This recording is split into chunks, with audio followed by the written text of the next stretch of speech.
नेपालको मुटुमा लुकेको यस्तो रहस्य जहाँ सरकारी जग्गा चुपचाप गायब हुँदैछ। आउनुहोस् सुरु गरौँ एपिसोड 2। के भूमाफियाबाट सार्वजनिक सम्पत्ति फिर्ता आउला? साधारण नागरिक जसले सानो हुँदा खेलेको चौर, हिँडेको बाटो अचानक कसैको निजी सम्पत्ति बनेको देख्छ।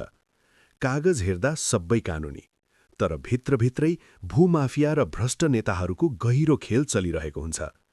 ऊ खोजी सुरु गर्छ, पुराना फाइल पल्टाउँछ, कार्यालय धाउँछ र बिस्तारै खुल्दै जान्छ नक्कली कागज, शक्ति र पैसाले देशको सम्पत्ति कब्जा भइरहेको सच्चाई।